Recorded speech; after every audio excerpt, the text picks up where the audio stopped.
warahmatullahi wabarakatuh. Halo semuanya, perkenalkan nama saya Alin Prasetya Desti dari kelas 11 Bisnis Retail Sekolah di SMK Negeri 4 Putri Jakarta. Di video kali ini saya akan menjelaskan tentang pembelajaran matematika dari bagaimana cara menghitung bunga tunggal, cara menghitung penjumlahan matriks, cara menentukan panjang kelas berdasarkan tabel frekuensi data kelompok, dan yang terakhir cara menghitung nilai faktorial. Mari kita mulai dari yang soal nomor pertama. Kita mulai dari penjelasan pertama. Di sini adalah bagaimana cara menghitung bunga tunggal.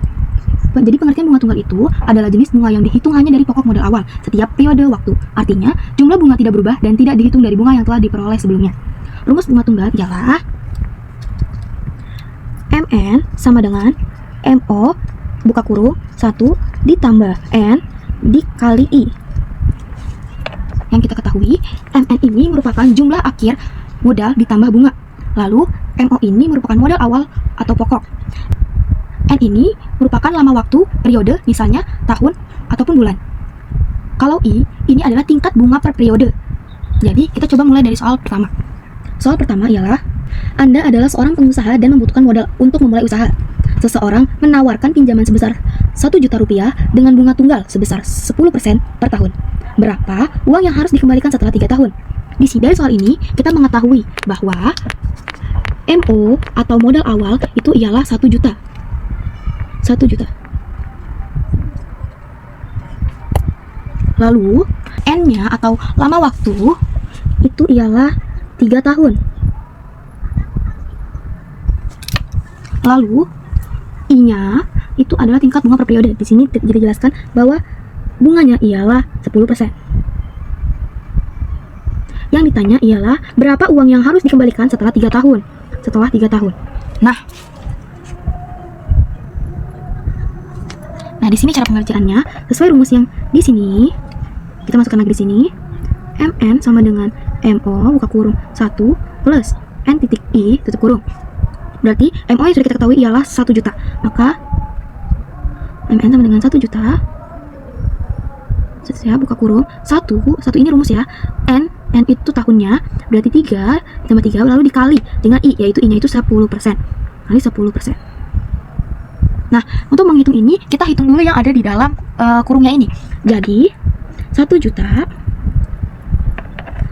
tutup kurung 1 ditambah, karena ini ada pertambahan dan perkalian, jadi yang harus kita hitung adalah perkalian terlebih dahulu. Kita harus tahu 10% ini berapa sih? Jadi, 10% ini sama aja seperti 10 per 100. Kalau kita desimalkan sama dengan 0,1. Maka, ini menjadi 3 dikali 0,1. Kita hitung lagi, 1 juta tutup kurung 1 ditambah 3 dikali 0,1 itu hasilnya ialah 0,3. 0,3. Lanjut, 1 juta 1 ditambah 0,3 ialah 1,3. Nah, kalau udah seperti ini, itu berarti 1 juta dikali dengan 1,3. 1 juta dikali 1,3 itu hasilnya 1.300.000. Baik, kita lanjut pada soal nomor 2, yaitu cara menghitung penjumlahan dalam matriks. Jadi, di sini kita dapat mengetahui cara menjumlahkan dalam matriks adalah operasi menjumlahkan dua matriks dengan ukuran ordo yang sama, yaitu jumlah baris dan kolomnya harus sama. Yang kita tahu, kita jelaskan. Contoh ya. Di sini ada 2, 3, 4, dan 5. Ini merupakan ordo 2 kali 2. Kenapa 2 kali 2? Karena 2 dan 4 ini bukan kolom 1. Ini namanya kolom. Yang ke bawah itu kolom. Ini kolom 1, ini kolom 2. Kalau baris 2 dan 3 ini merupakan baris pertama dan 4 dan 5 itu merupakan baris kedua. Jadi kalau ke bawah itu disebutnya kolom. Kalau ke samping itu disebutnya baris. Ini kolom pertama, ini kolom kedua. Ini baris pertama, ini baris kedua. Seperti itu. Cara menjumlahkan dalam matriks itu adalah setiap elemen pada posisi yang sama dari kedua matriks dijumlahkan satu per satu. Kita masuk ke soalnya. Penjumlahan dalam matriks. Di sini diketahui P sama dengan 3, 1, 4, dan 2. Lalu Q merupakan ada 0, 2, 1, dan 3. Pertanyaannya, maka P plus Q adalah berapa?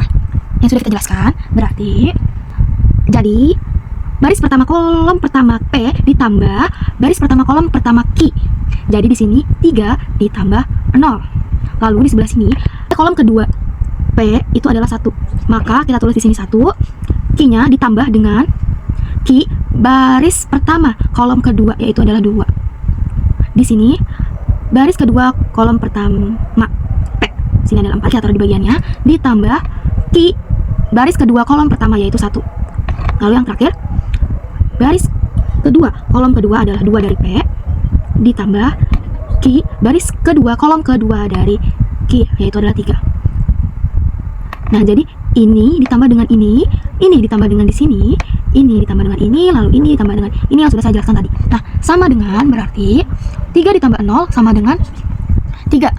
4 ditambah 1 sama dengan 5. 1 ditambah 2 sama dengan 3.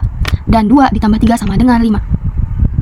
Maka di sini jawabannya perhitungan penjumlahan dari matriks P ditambah Q ialah 3, 3, dan 5, 5. Berordo 2 kali 2. Ini adalah jawaban dari penjumlahan. Baik, kita lanjut ke soal ketiga, yaitu cara menentukan panjang kelas berdasarkan tabel frekuensi data kelompok. Jadi, cara menentukannya kita cari tahu dulu apa sih itu panjang kelas. Panjang kelas adalah selisih antara batas atas dan batas bawah dari suatu kelas. Contohnya yang tadi sudah ada di tabel tadi. Rumusnya itu panjang kelas sama dengan batas atas dikurang batas bawah. Maka, kita langsung masuk ke contoh soalnya aja. Di sini diketahui nilai matematika ada 42 sampai 46 dengan frekuensi 1, 47 sampai 51 dengan frekuensi 5, dan seterusnya. Cara menghitung ini ialah panjang kelasnya yang tadi sudah saya jelaskan, batas bawah dikurang dengan batas atas ataupun sebaliknya. Jadi, kita contoh paling atas yaitu 42 dikurang 46 sama dengan 5. Kenapa? Karena kalau kita hitung pakai jari, 42 itu terhitung. Jadi 42 ke 46 berarti 42, 43, 44, 45, 46. Maka panjang kelas tersebut ialah 5. Seperti itu. Oke, ini soal terakhir yaitu bagaimana cara menghitung nilai faktorial. Nah, ini namanya faktorial. Faktorial adalah suatu bilangan bulat positif n yang ditulis n faktorial adalah hasil perkalian semua bilangan bulat dari 1 sampai n. Contoh rumusnya, n faktorial sama dengan n dikali n dikurang 1 dikali n dikurang 2 dikali sampai seterusnya 2 dikali 1. Contoh, 3 faktorial itu sama dengan 3 faktorial berarti 3 dikali 2 dikali 1. 3 dikali 2 sama dengan 6, 6 dikali 1 sama dengan 6. Kalau 0 faktorial itu adalah ketentuan khusus dalam matematika. Kita mulai ke satu soal. Soalnya ialah hasil dari 4 faktorial adalah hasil dari 4 faktorial. 4 faktorial berarti sama seperti ini. Berarti 4 faktorial berarti 4 dikali 3 dikali 2 dikali 1 sama dengan 4 dikali 3 sama dengan 12, 12 dikali 2 sama dengan 24, 24 dikali 1 sama dengan 24. Maka hasil dari 4 faktorial ialah 24. Jadi itulah cara menghitung hasil faktorial. Singkatnya, faktorial adalah semua angka dari n sampai 1 yang dikalikan satu per satu. Seperti itu. Jadi segitu aja penjelasan yang dapat saya jelaskan. Terima kasih. Wassalamualaikum warahmatullahi wabarakatuh.